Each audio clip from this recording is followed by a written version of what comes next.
E aí, pessoal, tudo bem? Aqui é Gabriel Falck, o host do Plano Real, e sejam bem-vindos a mais um episódio do CeleroCast.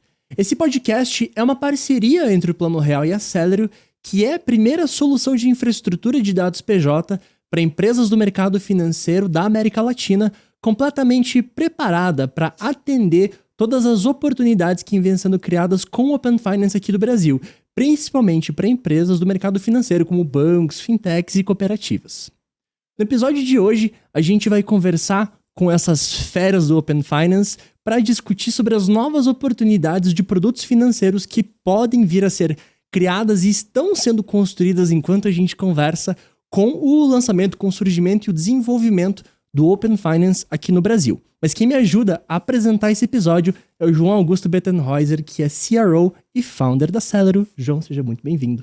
Oi, Falck. Cara, muito feliz de estar aqui com vocês. Mais um episódio desse projeto, já caminhando para mais da metade dele, já pensando na segunda temporada, quem sabe. Isso aí. E com duas feras aí que eu admiro muito, que tem a oportunidade de conhecer já há algum tempinho e que com certeza vão somar bastante para o pessoal que está acompanhando a gente e com aquele objetivo de sempre, né? Trazer todas essas tendências, essas pautas voltadas para tecnologia dentro de instituições financeiras, do nosso mercado financeiro e também de uma maneira mais educativa possível para que a gente consiga colaborar e que a informação se dissemine da melhor forma possível. E hoje, João, a gente tem o privilégio de receber a Marcela Pinori e o Leonardo Silva nesse episódio aqui do CeleroCast. A Marcela, ela é Head de Soluções Comerciais da Visa e o Leonardo, ele é Diretor Executivo de Open Finance da Visa. Então, pessoal, vocês vão ter, claro, a oportunidade de dar um olá, dar um oi para os nossos ouvintes, se apresentar e também acho legal a gente aproveitar essa oportunidade para contar não só um pouco sobre vocês, sobre a carreira de vocês, mas também comentar sobre a própria Visa, o que é a Visa, o que ela faz. Acho que a gente é tão acostumado a ter a Visa no nosso bolso como bandeira do nosso cartão, mas a Visa é muito mais que isso. Então eu acho legal a gente começar o episódio também comentando sobre o valor e todas as soluções que a Visa oferece pra gente. Sejam muito bem-vindos. Obrigada, Gabriel, João, prazer estar aqui com vocês e com o Léo. A gente aqui representando a Visa. Bom, deixa eu me apresentar primeiro, né, antes da gente começar. Então, eu sou a Marcela, estou há 11 anos na Visa. Desde o começo aí da minha carreira, estou no mercado financeiro, então, circulando ali entre mundo de cash management ou aqui em cartões. Tive algumas passagens aí por Bank Boston, saudoso Bank Boston, depois Itaú, depois Alelo e agora mais recentemente na Visa. Passei por diversas áreas dentro da Visa, né? Vai fazer quase um ano, desde outubro do ano passado, que eu tô liderando essa área de soluções comerciais. E aí, pegando a provocação aqui do João, o que significa, né, soluções comerciais? É uma área que é focada em produtos e vendas de soluções focado no mundo PJ, que acho que tem muito a ver aqui o papel da Celero e como é que vocês se posicionam até aqui, falando muito da nossa parceria. E aí, PJ vai desde o pequenininho, né, até uma grande corporação, então a gente fala de todos os tipos aqui de solução, né, desde algo para poder ajudar aqui o pequeno negócio a organizar de fato a vida financeira dele, até o produtor rural lá pensando em soluções muito específicas para o agro. Acho que eu vou deixar o Léo se apresentar e depois a gente faz o dueto aqui para explicar um pouco mais, né? Claro. A gente vai entrar sobre a Visa, né? Exato. A gente vai entrar bastante detalhe e durante o episódio a gente vai ter bastante oportunidade de falar sobre essas experiências e construções. Obrigado pela apresentação. Léo, tua vez. Obrigado, Gabriel, João, prazer estar aqui. Leonardo, responsável pelo tema de Open Finance aqui na Visa. Também, assim como a Má, basicamente mercado financeiro durante toda a minha trajetória. Já passei por consultoria também. Mas eu tenho 2 anos de Visa. Sou responsável pelo tema de Open Finance e mais algumas outras, o que a gente chama do nosso non-card strategy, né? Então, Open Finance é um desses pilares quando a Visa olha para aumentar o portfólio de soluções. Acho que vai ser legal, bacana dividir com vocês o que a gente está fazendo e falar um pouco mais sobre Open Finance. E aí acho que já vou embarcar aqui, Gabriel, no que você falou, né? Você trouxe a provocação, um pouco mais sobre a Visa, né? E é muito louco que, até para explicar para minha mãe e para meu pai o que a Visa faz, é difícil, né? Porque você tem Visa ali no cartão, mas não, de fato não é só isso, né? A Visa, na verdade, é uma empresa de tecnologia. Ela não é quem dá crédito, né, e a brincadeira que você mais ouve no almoço de domingo ali de família, pede pra aumentar lá o limite do meu cartão. Então, vamos lá. Você tem que ir lá no banco, onde você tem conta pra aumentar o seu limite e tal. E a Visa também não é a empresa que coloca a maquininha lá na ponta para o cartão ser aceito, né? Por trás de toda essa transação, né? Para uma transação acontecer ali em menos de segundos, né? E é isso. Tem muita tecnologia por trás. E não é simplesmente inserir o cartão, ter a transação aprovada e que aquilo volte, né? Você tem toda uma tecnologia, você tem todo um modelo ali de risco para poder ver se o João ele está realmente gastando dentro de um padrão de comportamento ou não. Então, esse aqui eu acho que é o mais básico, né? É o nosso dia a dia aqui. Mas acho que o Léo já deu uma dica. Dado que a gente é uma empresa de tecnologia, né? O posicionamento da Visa a gente deveria estar onde tem movimentação de dinheiro. E falando em movimentação de dinheiro, pode ser de qualquer jeito. Pode ser no cartão, pode ser no relógio, pode ser por um token, pode ser por qualquer outra nova tecnologia que apareça. E eu acho que isso conecta muito com o que a gente vai falar muito aqui hoje, né? Do que o Léo estava falando de estratégias além do cartão. Da gente, de fato, olhar o que está acontecendo no mercado e que novas tecnologias a gente deveria estar focando para poder facilitar a vida das pessoas, né? E aí, dentro aqui do nosso mote, qual é a melhor forma de pagar, né? E de receber, independente do formato ali que você tem por trás, tá? Certo, Léo? Algum comentário? Não, acho perfeito. Acho que você trouxe um ponto que eu ia comentar, que a Visa se posiciona muito como ser a rede das redes, e onde tiver movimentação de dinheiro, a gente precisa estar presente, né? Então, cartão é uma dessas formas, existem várias outras formas acontecendo e nascendo ao redor do mundo. O tema de Open Finance é um deles, a gente está bem presente, principalmente na Europa.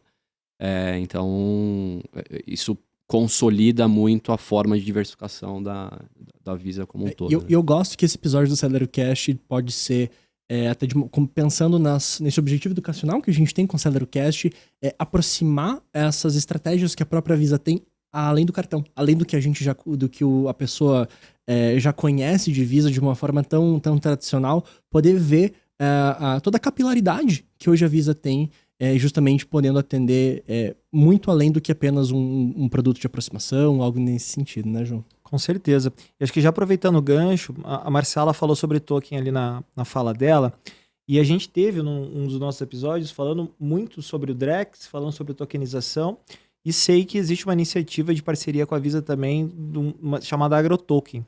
Até tem um podcast que acho que com muito detalhe a Marcela traz isso junto com a Ju. Depois a gente coloca o link para vocês também consultarem ali, assistirem, que ficou muito bacana o conteúdo direcionado para essa área do agro, né? Então, queria saber se você podia comentar um pouquinho sobre essa iniciativa, sobre como que isso está sendo colocado no mercado ali, e obviamente que é um grande diferencial quando a gente está falando dessa nova economia.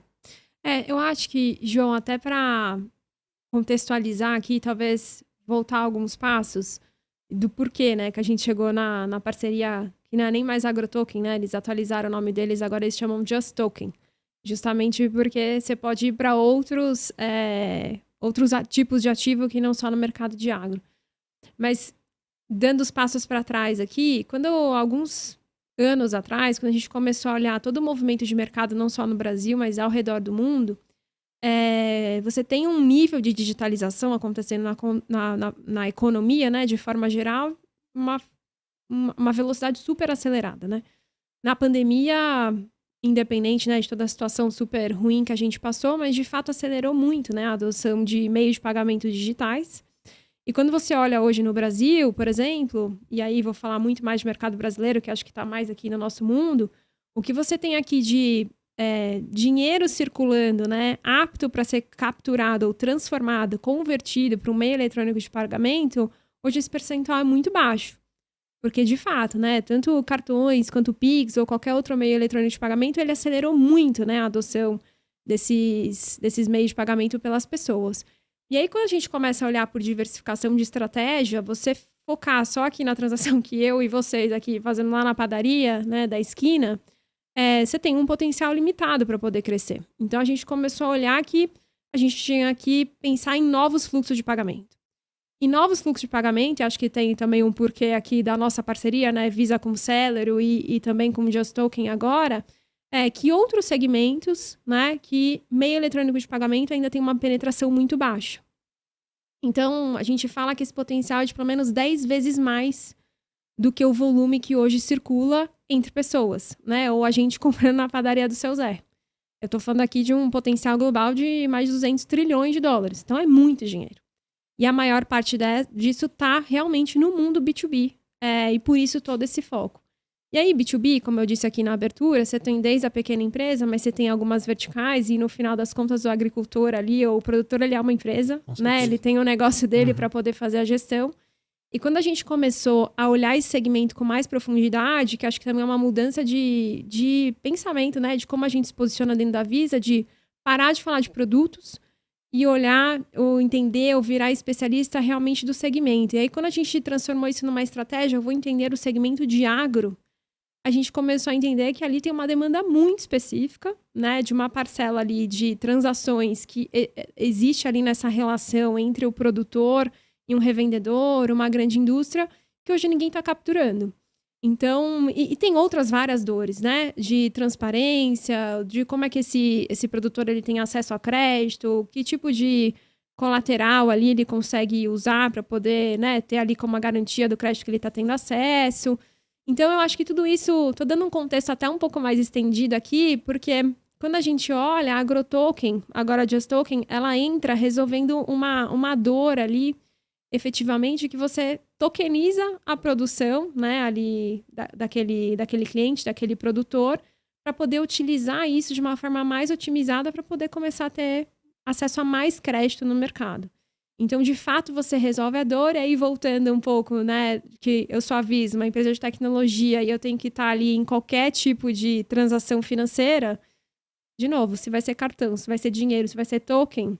Então, para a gente começa a fazer muito sentido, né, a gente ter a parceria com a JustToken, e eu acho que complementa uma estratégia que há muitos anos a Visa vem tendo, focada no mundo de tokenização, né? A gente tem projetos ao redor do mundo aqui, focado nesse tema. E mesmo aqui no Brasil, a gente também está tateando aqui a questão da tokenização desde 2020, se eu não me engano, 2022, quando a gente participou do Lift Challenge do Banco Central, que a AgroToken também foi a nossa parceira, né? E a gente foi fazendo a evolução aqui. E hoje a gente tem participação ali no piloto do Drex com o Bradesco e a XP, por exemplo.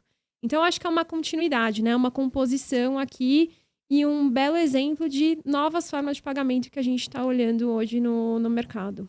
Perfeito.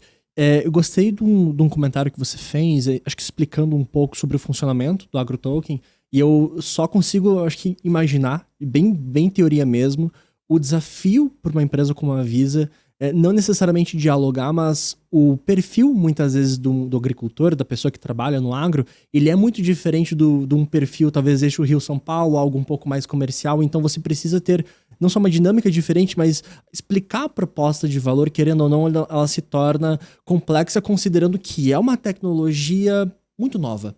E é uma coisa que, querendo ou não, a adoção da tecnologia, ela precisa de um certo tempo para que essa pessoa consiga entender o valor, consiga entender o risco, porque a gente está no Brasil, então isso sempre, querendo ou não, se torna um ponto importante para que a pessoa entenda qual é o risco. Existe risco em eu, por exemplo, fazer uma operação onde eu vou tokenizar a minha produção para poder realmente utilizar ela de alguma outra forma, como você mesmo comentou, talvez ter um acesso mais direcionado, por exemplo, ao mercado de crédito.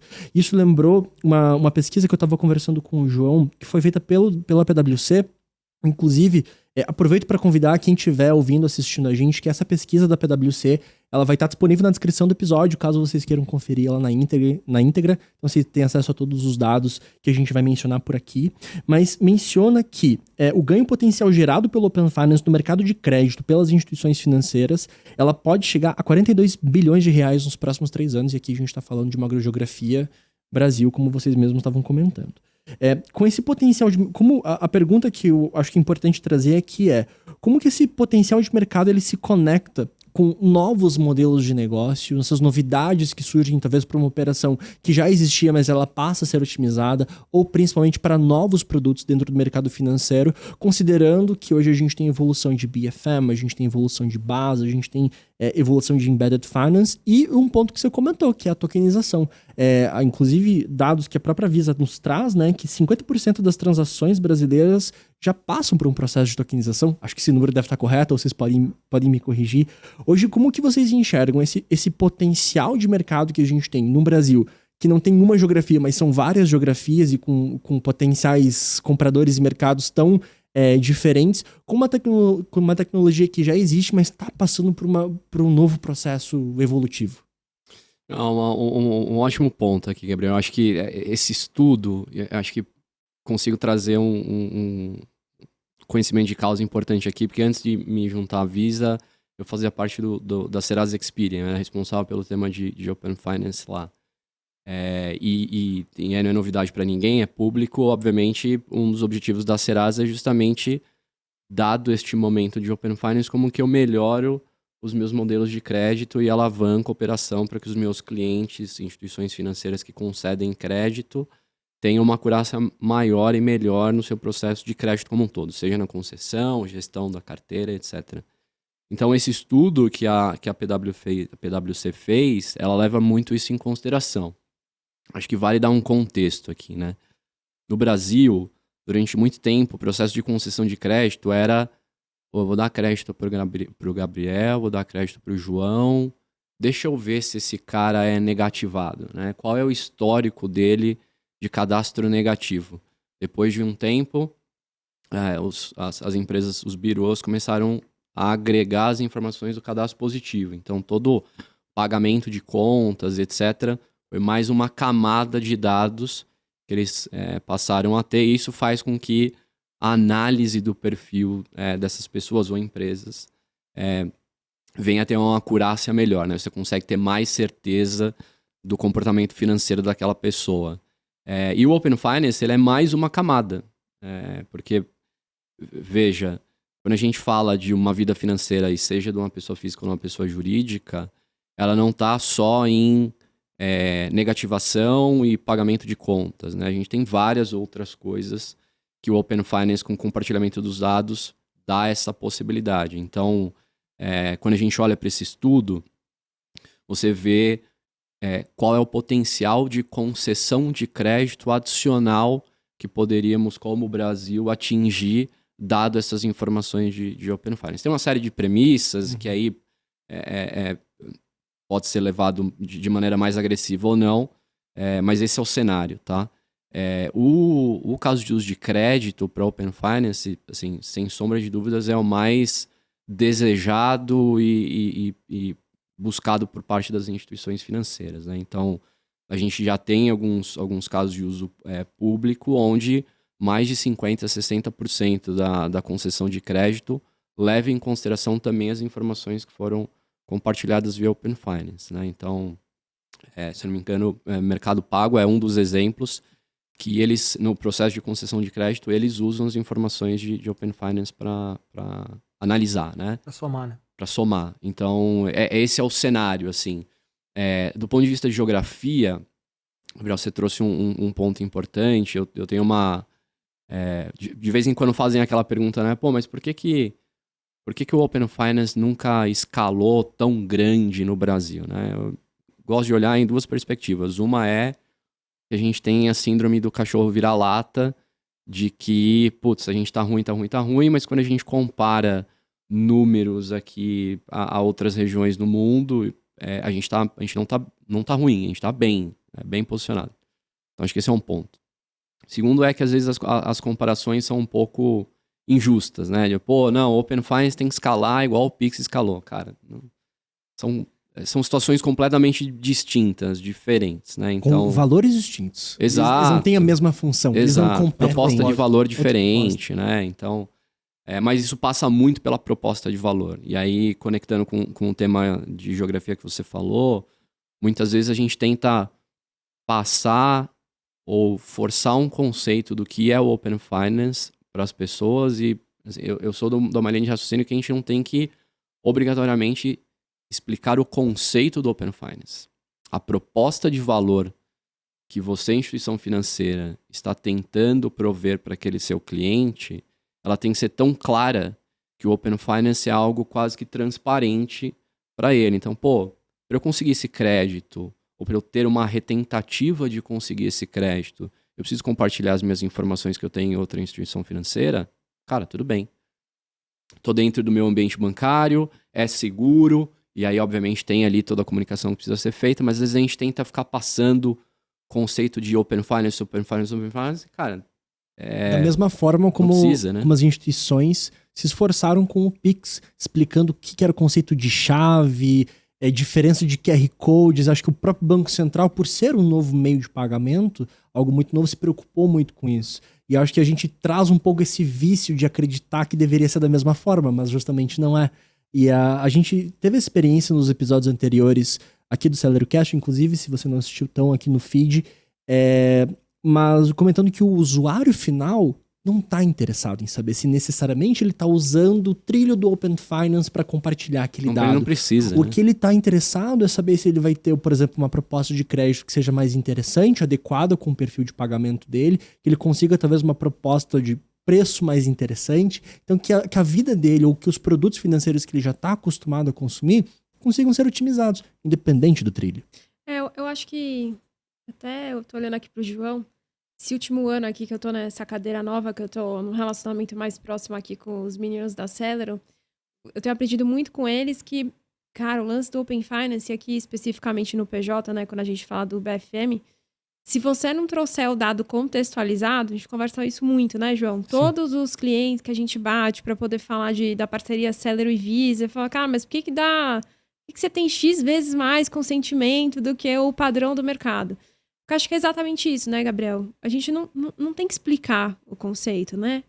Tá bom, em que contexto que aquele PME, ou aquele PJ, ou aquela pessoa física, né, que deu consentimento ali, ele tá tendo acesso, ou de fato ele tá recebendo uma oferta que faz sentido para ele naquele momento. Exato. Então, no caso do PJ, né, como é que a gente usa o dado para poder entregar ali as informações da vida financeira dele, no final, de forma mais categorizada, mais organizada, que ajude, né, ele na tomada de decisão ali do dia a dia do negócio dele. Então, você não precisa falar do conceito. E aí você falou, nossa, deve ser muito difícil chegar para o produtor. A gente tem um caso com a AgroToken de um senhorzinho de quase 90 anos, que ele tokenizou a produção dele e ele comprou um trator. Você não precisou falar para ele que ele tinha X sacas da produção dele tokenizada. Pô, quantas sacas você pagou nesse trator aqui? Paguei X mil sacas. E para ele bastou. Você não precisou explicar que tinha blockchain por trás, que tinha XPTO, tecnologia. É isso, né? Eu acho que é mais a gente olhar a experiência do cliente no final, né? A necessidade dele, do que a gente ficar tentando explicar ali o Technicase e qualquer outra coisa para poder colocar o quadrado na bola. Que não vai funcionar nunca. Por isso que o Pix também, né? E o cartão, e a gente fala muito disso, né? O cartão é uma coisa intuitiva. Encostou e foi embora. Então, como é que a gente transforma isso, né? Como é que a gente resolve ali uma dor que tem ali na... Justamente, eu acho que tem o grande lance da experiência, ela tem que estar atrelada ao propósito da oferta que está acontecendo, né? Não necessariamente o como que aquilo está acontecendo.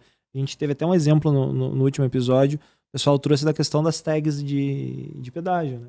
Cara, você nem lembra mais que você tem uma tag no teu carro, você simplesmente vai, aquilo lá vai debitar depois da tua fatura e tá tudo certo, né? Então, agora toda a parametrização por trás, o porquê, a aparatagem disso já se tornou tão comum que realmente passa desapercebido. Às vezes você compra o carro, ele já vem com a tag diretamente da concessionária. E eu acho que o Open tende a caminhar para isso, só que a gente ainda tem muitos desafios pela frente, né? A gente vê que no PF já evoluiu bastante na questão de número de consentimentos, PJ também, mas ainda existe uma distância muito grande. Como a Marcela comentou, existe às vezes uma falta de percepção por parte de quem está ofertando ali o que vai trazer de retorno de fato, né? Em vez de se preocupar com a entrega final.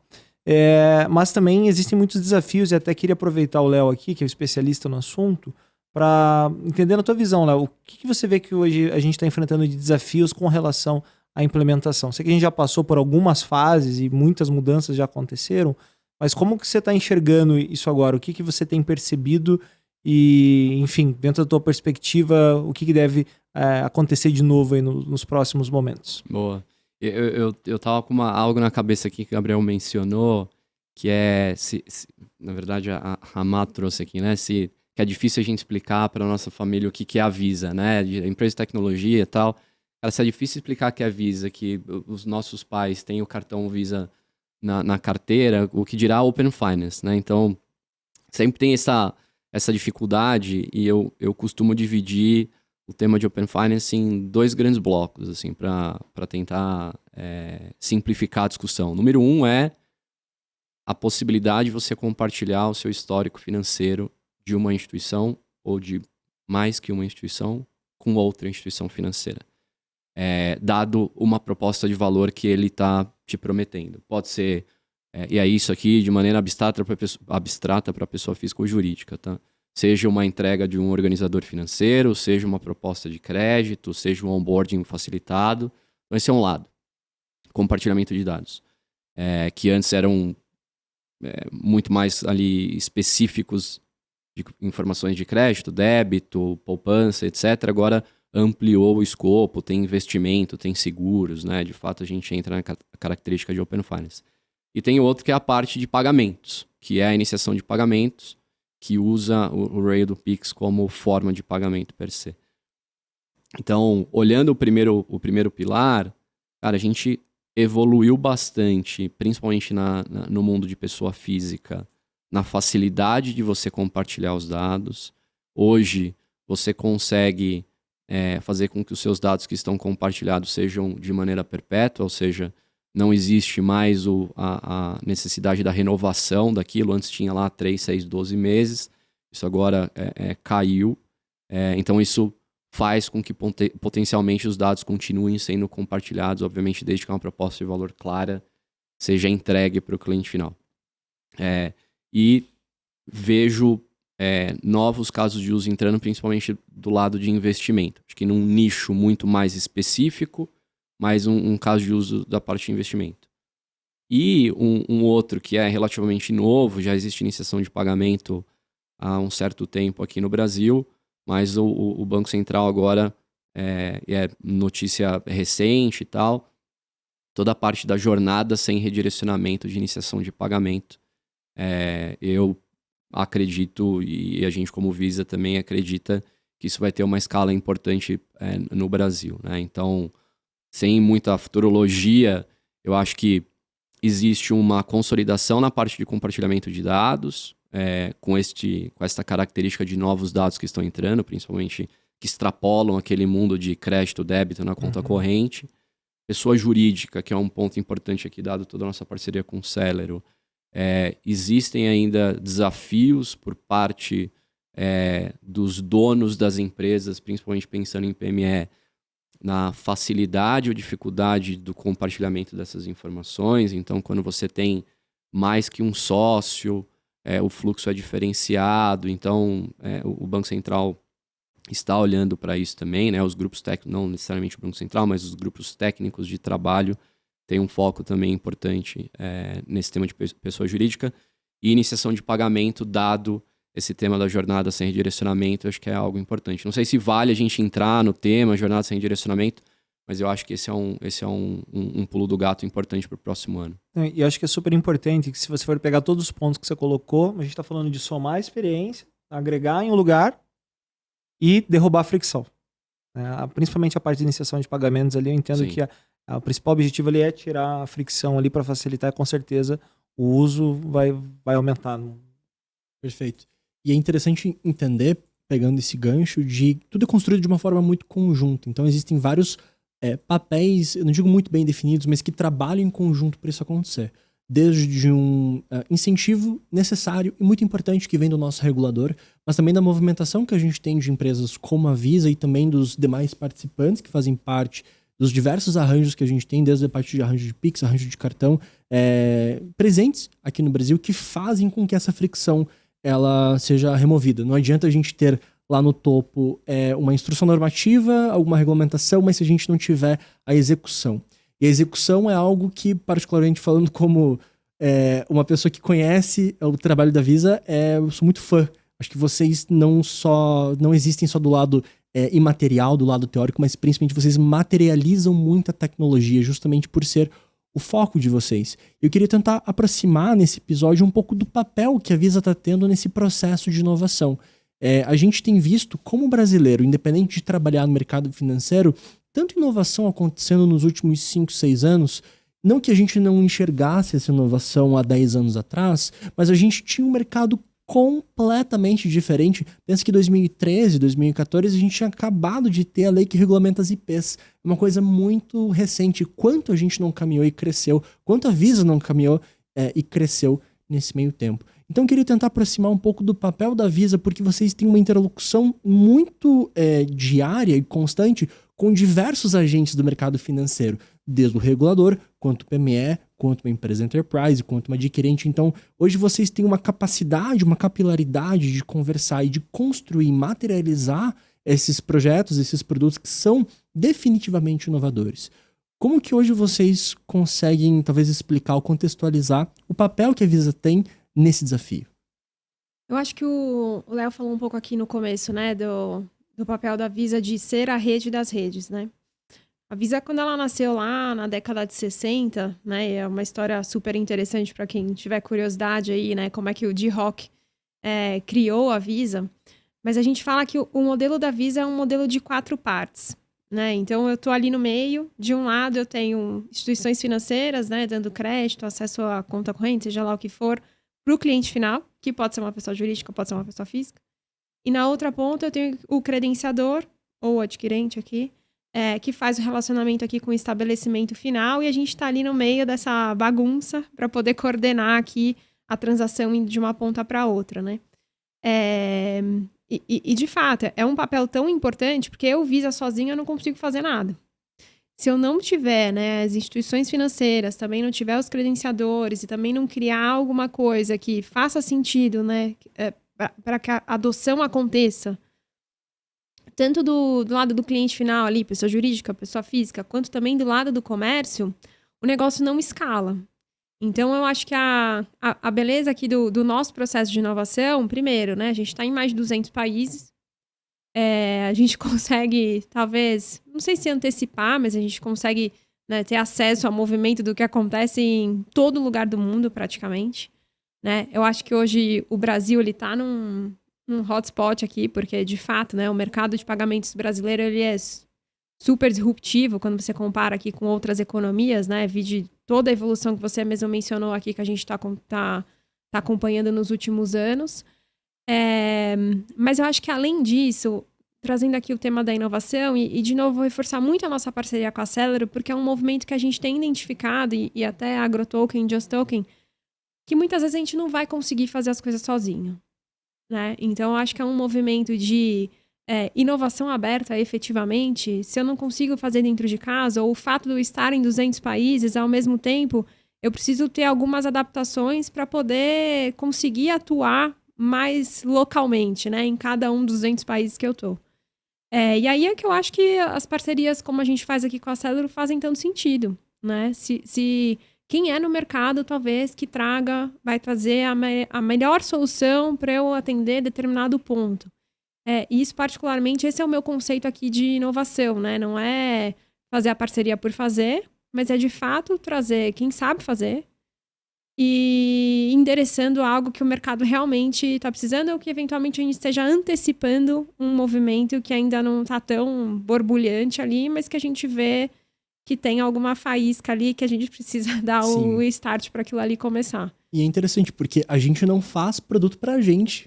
A gente faz produto para cliente. Existe alguém na ponta com uma dor, enxergando uma oportunidade, e tanto Visa quanto Celero trabalham muito em conjunto para habilitar com que essa oportunidade seja criada ou que essa dor seja atendida. Então a gente tem que lembrar que a gente não faz pela gente, a gente não faz pra gente, nós não somos o nosso cliente final. Então existe um agente na outra ponta que tá em busca disso e muitas vezes não tem uma capacidade, um conhecimento que essa mesa tem e todos os times de Visa e de Celero têm para construir isso de uma forma tão cristalina. E eu gostei que você mencionou tanto o AgroToken, desculpa o nome novo do AgroToken, o JustToken, obrigado. Mencionou tanto o AgroToken quanto o JustToken como uma das inovações que tem surgido e têm sido desenvolvidas ou estão crescendo hoje dentro da estrutura da Visa, e que é algo brilhante de enxergar.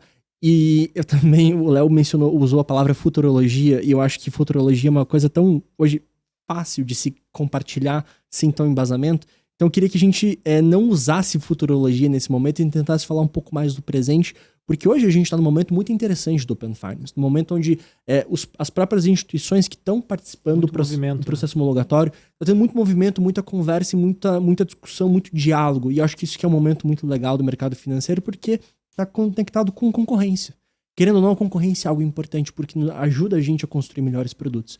quando a gente olha nessa construção de novas tecnologias, construção de novos produtos, sem futurologia e tentando olhar um pouco mais no que está sendo mais palpável, quais são as dores, quais são as oportunidades que vocês acreditam que o Open Finance ajuda a gente a materializar, como, por exemplo, a tokenização hoje de novos ativos? Eu não sei se a gente talvez quer reforçar ou mencionar talvez outros casos de uso, além do mercado agro, onde o token pode funcionar, mas também talvez outras tecnologias ou outras oportunidades que o Open Finance vem trazendo justamente com essa criação desse ecossistema de discussão e principalmente aproximando uma tecnologia que é tão recente, mas que pode impactar tanto a forma como a gente, os nossos pais, que mesmo não entendendo o que é Open Finance, podem passar a utilizar produtos por aplicativos bancários sem até saber que estão usando Open Finance por trás. Dá pra gente, acho que, responder eu vou deixar a Má depois falar da característica de Open Finance com a parceria com a Celero, que eu acho que é um caso de uso, assim, formidável do que de fato a parceria de duas empresas que estão muito bem representadas no mercado conseguem atingir quando unem forças, né? Então, mas aí eu deixo isso para você, Má. Mas eu acho que a Visa está muito bem posicionada não só no Brasil, mas principalmente fora também no que diz respeito ao tema de Open Finance. Acho que essa é uma sorte que eu tenho de estar sentado nessa cadeira e poder olhar para outras regiões, outros países, ver o que aconteceu, principalmente no que diz respeito ao Open Finance, e ver o que isso, porventura, traz de pontos concretos para o Brasil hoje, né? Então, a Visa, há quase 3 anos atrás, adquiriu uma empresa líder de Open Banking na Europa, chamada Tink. Ela basicamente é uma empresa que atua em todas as vertentes do tema de Open Finance, desde a parte de conectividade até a parte de dados, analytics e iniciação de pagamento. Então, e ela, hoje a informação já é pública, ela expandiu o seu negócio para os Estados Unidos justamente na parte de iniciação de pagamento. Então, acho que esse e aqui tem vários casos de uso que a Visa, pela Tink, atua em outras regiões. Quando a gente traz esse tema aqui para o Brasil, apesar da gente... a gente está sentado também dentro dos grupos técnicos de trabalho de Open Finance, a Visa tem uma participação via BEX, né? Então a BEX é um dos membros ali. A gente está ativamente trabalhando e olhando não só para as características que dizem respeito ao tema de cartão, mas também no que diz respeito ao Open Finance como um todo, né? Então, de maneira muito prática, a gente está muito envolvido no tema de iniciação de pagamento aqui no Brasil. É uma aposta que o Banco Central tem de maneira muito concreta para o próximo ano. Em novembro sai o piloto da iniciação de pagamento sem jornada sem redirecionamento, iniciação de pagamento, com Go Live ali a partir de fevereiro. Então a gente está participando muito próximo nessa discussão. Fora discussões específicas com os nossos clientes, principalmente que nos respeito à parte de dados, né? Que é garantir que todo esse consentimento e os dados que os clientes começam a receber, que eles possam transformar de fato isso em oportunidade, né? E aí acho que cenas dos próximos capítulos, não do ponto de vista de futurologia, mas do ponto de vista prático, a Visa de fato vai se posicionar e vai entrar nesse tema de Open Finance de uma maneira mais concreta, mas aí deixa para cenas dos próximos capítulos. Segunda temporada. Segunda temporada. E até antes da Marcela responder, falar um pouco sobre a parceria, sobre a inovação do relacionamento de Visa com Celero, comenta com a gente não, mas com os nossos ouvintes, para eles conseguirem acompanhar esses lançamentos, esses anúncios, essa comunicação vinda da Visa, podendo tirar a futurologia da frente e realmente comunicar essa estratégia de para onde que a Visa está apontando e principalmente quais são os novos produtos e soluções que Visa vai estar envolvido. Onde que o pessoal pode seguir e acompanhar essas informações de Visa? O nosso principal canal de lançamento de produtos e soluções é o LinkedIn. Então, a gente tem um posicionamento muito forte no LinkedIn de todas as nossas soluções, lançamentos. E aí, extrapolando o tema de Open Finance, tá? Todo press release específico de lançamento de novas soluções, produtos, a gente posiciona no LinkedIn. Então, o melhor lugar para acompanhar do ponto de vista de solução da Visa é o LinkedIn. Um outro ponto se você faz parte de uma instituição financeira, instituição de pagamento, procure o seu representante comercial, que com certeza ele tem muita informação para te dar. Ótimo ponto, ótimo ponto. Melhor canal, nosso É um time baita comercial. corte pro time comercial agora, hein? É isso. Time comercial, vamos gerar lead pra fazer venda, gente, né? A gente sempre precisa. Não, eu acho que, respondendo a sua pergunta aqui, pra mim, o case de Open Finance pra PJ, ele tem sido brilhante, assim, né? Do que a gente tem visto de resultado, porque, e de novo, né? Eu acho que ainda é um segmento super mal atendido, né? Ou a gente ainda tenta colocar uma experiência, um produto, pessoa física para pessoa jurídica, né? Com pequenas adaptações. E a gente sabe que esse público não é isso que ele precisa, né? Ele precisa de algo mais customizado, que atenda ali, de fato, a necessidade dele para poder fazer a gestão do negócio. Então, eu acho que até o que a gente tem hoje rodando com a Cedro trouxe boas surpresas, porque a gente mirou numa coisa e atingiu outra. Se a gente for pensar aqui com uma parceria, falar, nossa, mas aonde que está o cartão? A gente também teve aumento, né, aqui em resultado de uso de cartão, em aceitação de cartão, porque acaba virando uma ferramenta para aumentar a principalidade da instituição financeira. Porque você traz ali informações para a instituição financeira parar de olhar simplesmente como um portfólio de um produto que é só o cartão, é só a adquirência, é só a conta corrente, mas dá todos os insumos ali para ele poder olhar aquele cliente de uma forma 360 e aumentar a rentabilidade naquele cliente como um todo. Então, de novo, eu acho que a gente está só no começo, né? A gente tem conversado, inclusive, com players completamente fora do que a gente estava mirando, né? Não são instituições financeiras, tem outros tipos aqui de segmentos que têm procurado a gente, que a gente também tem abordado para poder trabalhar dado de Open Finance, para poder atender melhor o cliente PJ que está ali naquela cadeia, por exemplo, inteira. E eu tô vendo como o início de uma corrida, né? Como eu disse aqui no começo. O mercado aqui de pessoa física, não é que ele tá saturado, mas você tem agora uma certa limitação para poder crescer. Então, quando você vê grandes instituições financeiras reforçando seus posicionamentos em TV aberta, falando de agora eu tenho um segmento para empresas, agora eu tenho um produto para PJ, eu acho que é só um começo de uma corrida que, cara, temos muito que acelerar. Então, acho que a hora é agora, né? Acho que a gente tem muito ainda para poder entregar através de Open Finance com soluções cada vez mais customizadas. E vamos combinar, PME, gente, a gente tem mais de 21 milhões de empresas no Brasil, né? Que representam, sei lá, quantos por cento do PIB, mas 30, uma grande 30% do PIB. né? Obrigada, João. Então, olha a relevância que esse segmento tem para a economia do Brasil, né? Como é que a gente olha para esse público de fato, de novo, né? Parar de olhar produto, mas olhar segmento, entender. É um espectro muito grande, porque você vai ter o cara muito pequenininho, mas vai ter o cara que já está quase numa enterprise, né? Numa grande corporação. Então, como é que a gente usa essas informações, de fato, para poder criar cada vez soluções mais customizadas? E aí, a gente, dentro aqui até da parceria com a Cedro, a gente tem uma área na Visa que é uma área de consultoria, né? Que tem várias frentes, desde a execução de projetos, mas tem uma frente muito forte, o Léo falou aqui de dados, né? De dados. E a gente consegue trabalhar muito essa frente de dados para poder criar modelo, não só o modelo de ciclo de vida ali, se ele está ativando ou não um cartão, que isso aqui para mim seria o mais básico, mas, tá bom, como é que eu penso talvez um modelo de crédito completamente diferente, usando outros tipos de dado que o modelo tradicional, de novo, não quero ensinar nenhum banco a fazer modelagem de crédito, porque nem é o meu business, né? Mas como é que eu Visa ajudo? Então, é muito também como a gente tem se posicionado em relação a isso. E, Márcia, você trouxe um ponto aqui do tema de crédito, né? Obviamente, a gente não quer ensinar e nunca iremos ensinar o Padre Nosso para o vigário, né? Quem dá crédito sabe de fato e faz isso há bastante tempo. Mas, muitas vezes, a gente vê que a gente pode gerar atributos ou insights específicos de analytics que somam ao processo de crédito desses nossos clientes, né? Então, não é falar, cara, para de usar esse score ou para de usar essa renda que você tem, mas não, cara, eu tenho um insight também. E ainda tem essa informação que eu consigo agregar no seu processo de crédito, né? E no crédito do começo ao fim, processo de concessão, gestão de carteira, pré-delinquency, cobrança. Então tem muita coisa de fato que a gente consegue alavancar.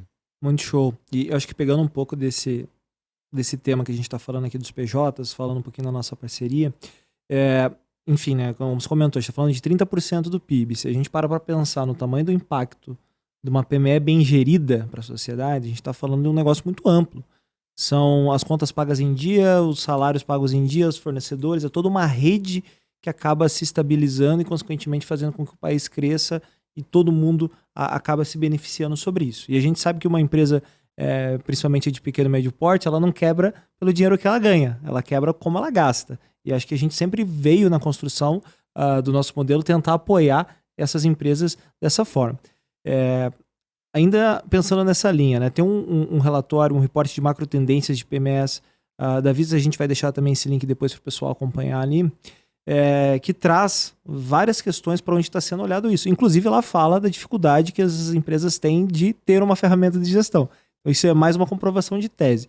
E você comentou, Marcela, que hoje a gente também tem várias instituições que não olhavam com olhos mais direcionados para o PJ, mas estão buscando novas soluções, estão segmentando esse mercado, estão trazendo, e eu acho que é muito rico você trazer também, como que a Visa tem apoiado essas instituições, né? O que além de...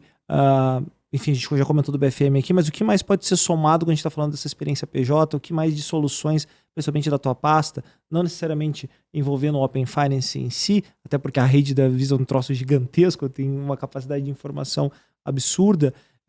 Você acha que é impossível somar nessa corrida pela competição? Eu acho que você falou uma frase muito, muito assertiva quando a gente está falando isso. Antes a gente olhava um pouco num passado recente, a gente observava os neobanks, os bancos digitais chegando, trazendo alguma coisa nova. Hoje, todo mundo está buscando trazer alguma coisa nova. Talvez alguns mais devagar do que os outros, né, para testar, para colocar alguma coisa no ar, mas as tendências elas vão se aplicando e vão se replicando. Isso a gente percebe que muitas vezes quem se posiciona primeiro acaba tendo um resultado melhor. Então eu queria um pouquinho dessa tua visão comercial, até porque você dá aula dessa parte de estratégia comercial para a gente sempre, né? Como que você vê esse movimento e o que mais você acha que a Visa tem a contribuir para essa parte PJ? Eu vou dividir em alguns momentos, João. Eu acho que a gente está, no mercado como um todo, tão atrás na questão do PJ, que a gente ainda, tenho discutido isso com muitos clientes, que a gente ainda está num nível de fazer o básico bem feito. Então, você pega o período aqui de pandemia, que você deu um boom aqui na digitalização, né, do acesso das pessoas, do uso de meio eletrônico de pagamento. Então, e você mencionou aqui a chegada dos neobanks, fintechs, seja lá o que for. Hoje, a mesma pessoa que está ali, pessoa física, né, tendo a experiência digital, com a jornada inteira fluida, sem atrito, que não precisa, eventualmente, ir num lugar físico para poder fazer uma transação financeira, enfim, é a mesma pessoa que está tomando a decisão numa empresa. Né? Seja ela uma empreendedora, um negócio próprio, ou seja ela, tipo eu e o Léo aqui, ou vocês, né, funcionários de alguma companhia que tem que fazer ali os processos financeiros do dia a dia. A questão é que a gente não evoluiu na mesma velocidade a experiência que você tem hoje para a pessoa física para o mundo pessoa jurídica. Então, até dentro aí do relatório da Visa, né, que você mencionou, ali das 11 tendências, tem muito essa questão da consumerização do mundo PJ. E que para mim está muito ligado ao básico bem feito. Cara, temos as jornadas, né, desenhadas do que esse público precisa para poder, de fato, ter um acesso ali digital, com uma experiência mais fluida, ou eu vou mandar ele poder emitir o cartão do funcionário dele numa agência que depois de 7 dias vai protocolar uma carta para chegar uma senha. É isso que a gente tem hoje. Então, é disso que eu tô falando do básico bem feito. Tá bom, como é que efetivamente a gente, então, agora faz todo esse processo de digitalização aqui pro mundo do PJ, que eu acho que ainda não aconteceu. Então, acho que para mim é um momento antes até de eu falar de muitas coisas novas. Mas falando em coisas novas, né? A Visa, ela tem desde plataforma de gestão de despesas, por exemplo, que poderia ajudar ali uma média empresa a fazer todo o controle de gastos ali dos funcionários dela do dia a dia, até APIs para poder estabelecer controle em transacional, por exemplo. E para mim, tá muito ligado, e aqui eu tô só trazendo alguns exemplos, mas tá muito ligado a gente olha muito a emissão, né? O uso do cartão. Mas a gente deveria estar olhando essa empresa do lado da aceitação também, né? Porque ela vende um serviço, ela vende um produto. Como é que ela está recebendo isso daqui? Ela recebe por cartão? E a gente sabe que não. Então, na linha de parar de olhar produto e começar a olhar segmento, Eu acho que eu iria muito mais nessa linha, né? A gente tem uma área inteira na Visa também olhando só produtos. E aqui aí sim, eu tô falando dos 50% de tokenização aqui que você trouxe, Gabriel, no começo, né? De transações online que já estão com tecnologia segura. Eu tô falando de um tap to phone, né? Que o celular ali do comércio, ele vira, né? Uma maquininha ali de cartão. Eu tô falando de muitas outras coisas, tá? Então, eu acho que tem várias soluções dentro da Visa, do lado da emissão, para poder dar mais controle, dar mais gestão para esse negócio. Mas pro lado da aceitação, também como é que eu digitalizo, né, o negócio dele.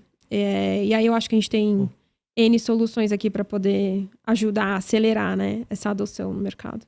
E eu acho interessante porque o portfólio de produto e serviço, como você mesmo comentou, ele é muito, muito grande, muito extenso, mas tirar isso do papel e operacionalizar dentro da Visa, aqui falando realmente dentro da cozinha de vocês, é algo muito complexo. Quando a gente traz para o Open Finance, é interessante que a gente conversou com outras pessoas também em episódios anteriores, onde foi comentado que um dos grandes desafios dessas empresas que hoje estão participando desse momento piloto de construção, teste, junto ao Open Finance, da parte técnica.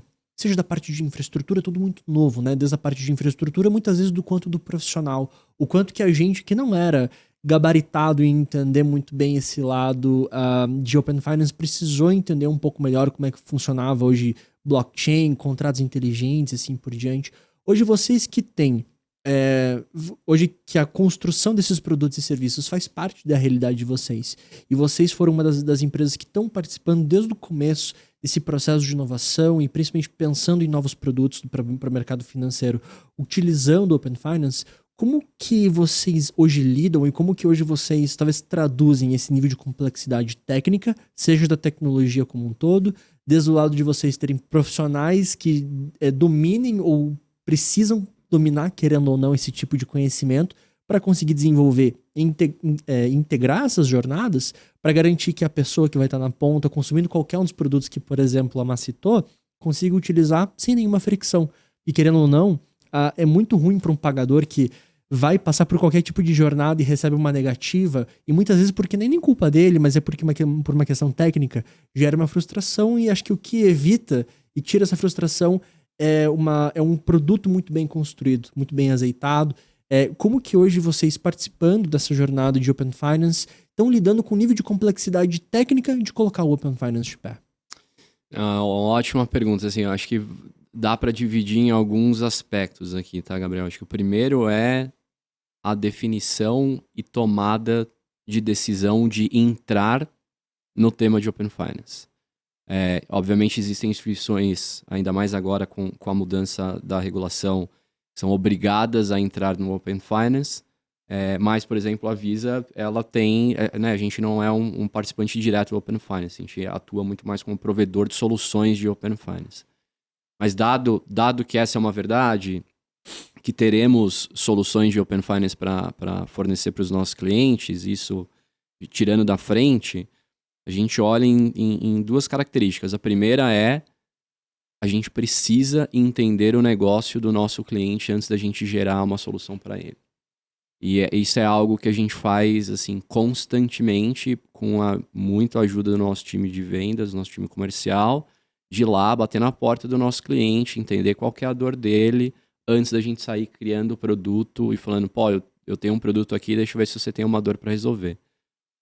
Você, como produteiro, sabe que, cara, a gente só, fit for purpose, né? A gente tem que entender de fato qual que é a proposta e criar um produto em cima de uma dor específica que ele tem. Então a gente faz isso de maneira muito constante na Visa. Apesar, e aí eu entro no outro aspecto, a gente tem uma vantagem competitiva e de um ponto de vista de escala também muito grande, que é a nossa escala global, né? Então, para o seu ponto, obviamente a gente tem profissionais aqui no Brasil que a gente trouxe de mercado para o tema de Open Finance, mas também a gente consegue alavancar o desenvolvimento disso com profissionais fora do Brasil, que já atuam em Open Finance. Apesar das características de necessidade de tropicalização de ferramentas, etc., a gente consegue ganhar essa escala, essa amplitude, alavancando o time fora. Então, eu dividiria aqui de um lado, fazer um produto que de fato resolva uma dor e não pensar num produto e ir buscar a dor. E por outro, encontrar profissionais que de fato consigam fazer essa entrega e abstrair essa complexidade do ponto de vista de tecnologia. Trazendo profissionais locais, a gente fez isso no nosso time, mas também alavancando muito o time de fora. Isso ajuda demais. Até demais. A gente tem um exemplo, até fugindo aqui do tema do Open Finance, que eu acho que é bem, né, contextualizando isso que o Léo tá falando, né? A gente tem um laboratório de inovação que fica, inclusive, fora do escritório da Visa. Ele fica no prédio do Cubo, em São Paulo, que, para quem não conhece, é um lugar onde só tem startups, só tem fintech, né? Eles estão sendo ali, usando espaço, enfim, e propositalmente está ali para justamente a gente fazer essas conexões com quem está olhando para o mercado. Mas a gente tem a solução hoje, por exemplo, de transporte no metrô do Rio de Janeiro, ela seguiu exatamente isso que o Léo está falando. A gente identificou uma dor, trabalhou com o Metrô Rio para poder criar uma solução que não alterasse o parque de aceitação, porque você imagina você colocar um POS em todas as catracas em 42 estações do Rio de Janeiro. Seria impossível. Prático, completamente. Então, a gente criou uma tecnologia dentro do laboratório de inovação, que no final é um chip, né? Um Visa-Sam, né? Agora. Que ao invés de você alterar a tecnologia inteira, você está colocando ali um chipzinho que você está transformando aquela catraca num POS. Com uma tecnologia por trás específica que não é uma transação online, né? Você tem um online diferido, porque você imagina também você ter que bater no autorizador, voltar, como é que fica a fila ali no horário de pico. Mas esse, para mim, é um exemplo que a gente foi, entendeu a dor, criou um produto junto com um parceiro, ouviu o nosso cliente, trouxe pessoas qualificadas, porque a gente, de fato, desenvolveu a tecnologia ali. E o que a gente criou ali hoje foi exportado para vários países, né? Então, foi uma tecnologia que nasceu, inclusive, aqui no Brasil e agora a gente está usando em outros países do mundo. Então, nosso laboratório de inovação, ele também serve para isso, né? Acho que é um belo exemplo aqui do Sem dúvida, uma boa que a gente já fez. Poxa, gente, passou super rápido. Muito. Perdíamos até a noção do tempo aqui. Queria ficar mais umas 2 horas falando com vocês. Falta tem. Vamos lá, temporada 2, João. Olha aí. Mas enfim, antes de me despedir aqui, eu queria agradecer vocês, acho que pelo tempo, pelo carinho de ter vindo para esse frio que tá em Curitiba, né? Um absurdo aqui, fazia tempo. Podia ter me avisado melhor, né? Já tô brincando. Que a gente não passava por um inverno assim, mas enfim. E eu acho que queria parabenizar vocês pela forma com que vocês trouxeram as respostas aqui. Eu acho que isso é super importante. Ficou claro, ficou simples e ficou completo. Acho que esse é o grande objetivo desse projeto que a gente está fazendo. E para você que quiser saber um pouco mais sobre a Marcela e sobre o Léo, o LinkedIn deles vai estar aqui na legenda. Podem adicionar eles lá, acompanhar as novidades, né, os próximos capítulos aí, como eles disseram, vão estar trazendo na sequência. E eu deixo espaço para vocês se despedirem aí, pessoal. Eu super agradeço o convite. Obrigada, João. Prazer, Gabriel, conhecê-lo. A gente está sempre à disposição aqui na Visa para poder ouvir novos parceiros, né? Construir o futuro do meio de pagamento juntos aqui. Acho que é um dos nossos objetivos aqui, sendo representantes da Visa. E super obrigada pelo convite. Muito obrigado, prazer conhecê-lo, Gabriel, João. Bom falar contigo. De fato, acho que acompanhem cenas dos próximos capítulos, que eu acho que vai ter bastante coisa acontecendo. Em 2025, não só na Visa, obviamente, mas acho que é um ano de muita entrega, muita nova forma do mercado financeiro se posicionar. Então, acompanhem, que vai ter bastante coisa para discutir com vocês. Um prazer. Prazer é todo nosso. E lembrando que durante esse bate-papo a gente mencionou várias pesquisas, a gente mencionou o perfil de vocês, a gente falou da Visa. Todos os links vão estar na descrição do episódio.